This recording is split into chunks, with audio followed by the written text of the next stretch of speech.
All right, stand by. 10 seconds. Camera one. Count. Ready, camera two. And cue talent. One. Roll for record.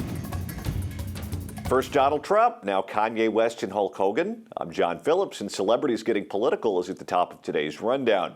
Kanye West made the announcement at MTV's Video Music Awards saying, quote, "Yes, as you probably could have guessed by this moment, I've decided in 2020 to run for president."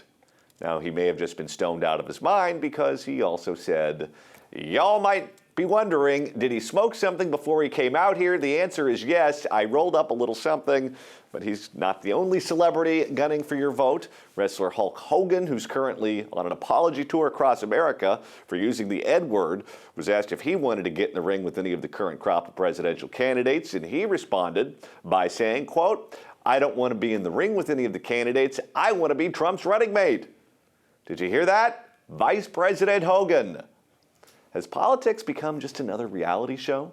The term realpolitik, which means basing political decisions on practical rather than ideological factors, may have to give way to a new term, reality politik, which could mean Real Housewives running against American Idols. Now Kanye West and Hulk Hogan are probably not serious contenders for elected office, but don't forget professional wrestler Jesse Ventura and action star Arnold Schwarzenegger won the governor's mansions in Minnesota and California.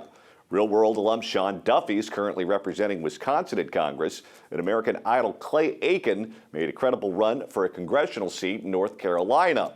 As people pay less attention to news and current events, is the rise of the TV star politician inevitable?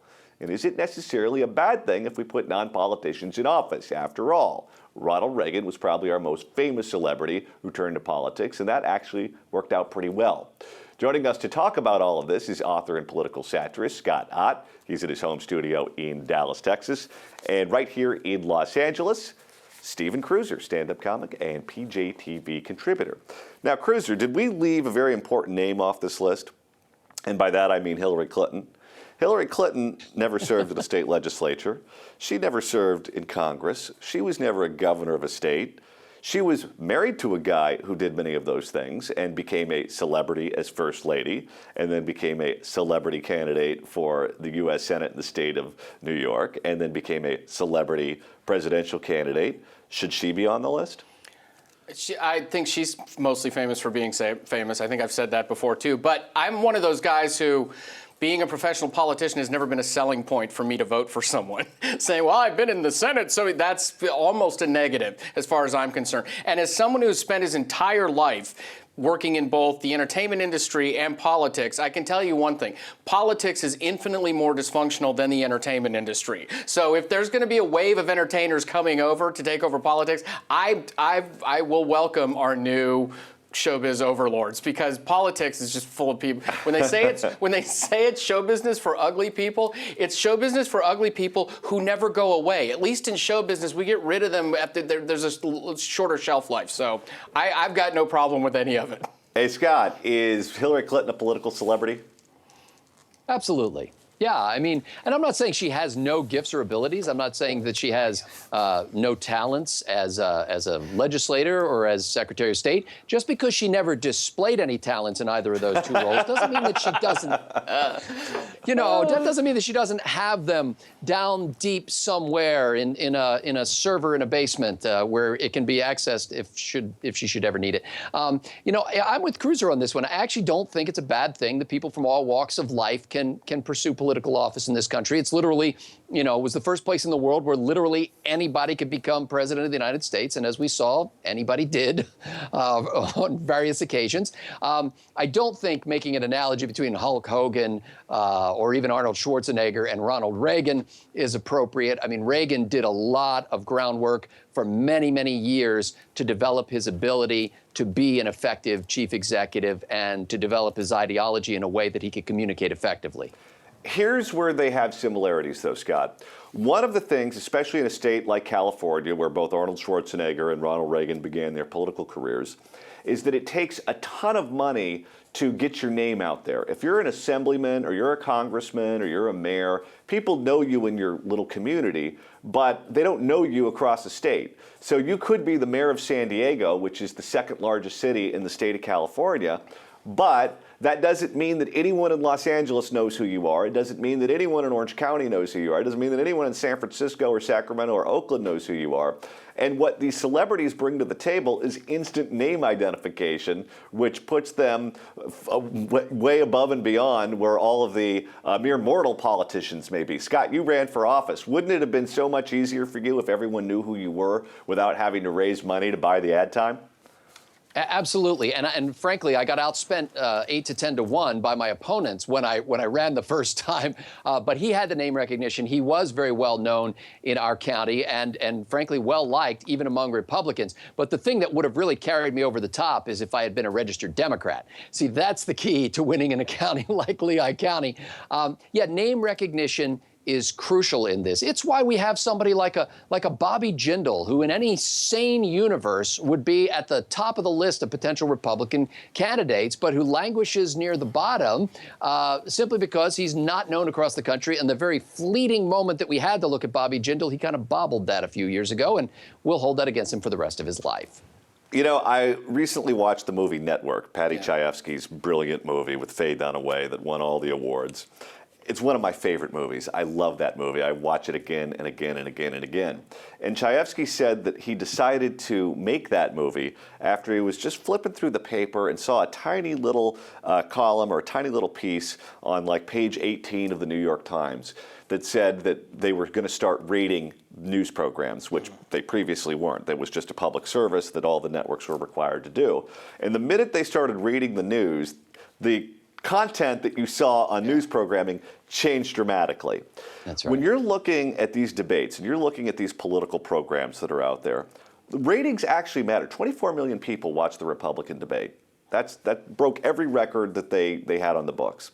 And people watch because of Donald Trump, because of Donald Trump's celebrity, because Donald Trump would make it entertaining. Nobody knew what was going to happen. It was almost like a reality show met a political debate, met the news, met politics. It was a lot of things just kind of interacting at once. If you're going to be successful in this day and age, when ratings matter for debates and ratings matter for cable news programs, isn't it almost required that you are good on television, that you have something entertaining to say, that you can make it palatable to the masses? Entertainers bring that to the table. This is an argument I've had with a lot of people, and if I say yes, which I will say yes to that question, I'm accused of wanting people to pander or wanting people, and I'm going, no, it's just the reality now. This isn't 1860 where, you can have Abraham Lincoln, with a weird voice and gangly and everything, and you can't have that anymore. I mean, we probably wouldn't have Lincoln in the television age, which is a sad thing, which makes you want to harken back to the non-television age. But yes, you need to be able to deliver the product, to deliver the package. You need to be approachable on TV. I think it's one of Scott Walker's biggest downfalls is he doesn't really grab a camera or grab an audience. And I was kind of hoping he'd get better at that, but he hasn't so far. And it's really hurt his campaign, especially since the first debate. So yeah, it's essential these days. And I've had so many arguments with conservatives and Republicans all over the place who say, well, you just want to pander now. You want to give up principle,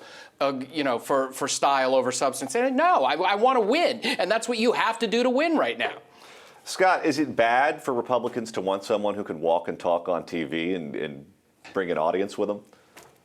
No, you got to be able to do that. And, it reminds me of back at the Republican convention when they had John McCain speaking in front of a green screen. I mean, that was just one of the most clueless moments of modern politics. But, you're reminding me of one of my favorite news-related movies, which is broadcast news. And there's this great scene where Albert Brooks is talking to Holly Hunter, who's kind of in love with this very dashing newsman who's played by William Hurt. And Albert Brooks basically says, look, I don't want to say it this way, but Tom, while a very nice man, is actually the devil. And she goes, oh, this conversation is over. And he goes, no. What do you think? The devil is going to come along with pointy ears and a tail and a red suit? No, what he's going to do is he's going to lower our standards little by little until nothing matters anymore. On this point, you brought up Reagan, and let's remember that while we love him, so conservatives love him for all of his conservative principles and everything, we don't call him the great conservative principle president. We call him the great communicator. That's right. That's what he's known for, and people should remember that. And just because you're a celebrity and you want elected office doesn't mean you're going to win. No. There's a long list of celebrities that have run for office that have lost. Helen Gahagian Douglas ran against Dick Nixon for the U.S. Senate. Dick Nixon beat her and was able to move on to the vice presidency after that. Mrs. Hathaway from the Beverly Hillbillies ran for Congress against Bud Schuster. She lost. That's right. Yeah, so I mean, you can go down the list and find these people. Clay Aiken, and Gary John. Coleman. Yeah. John, they played that. The Republicans played that Hathaway race very well because they actually got Jed Clampett. That's they got right. Buddy Ebsen to do a commercial, and there's this great line in this radio commercial where he goes, "I love you, Nancy, but you're too liberal for me." And the Republicans were smart enough to realize that you can fight Hollywood with Hollywood. That's right. And you know what? I was watching like an A&E biography on the Beverly Hillbillies. Apparently that caused those two to never speak to each other again. That was the end of their relationship. And up until that point, they got along really well. John Phillips and Scott Ott with your political trivia for the day. Take that to your next trivia night and win. Hope they ask it. Hope they ask it. All right. Next week, we'll talk about Gilligan's Island right here on the Rundown. Now it's your turn. What do you think? What stars would you like to see in the White House? Let us know your thoughts in the comment section below. I'm John Phillips. Thanks so much for watching The Rundown.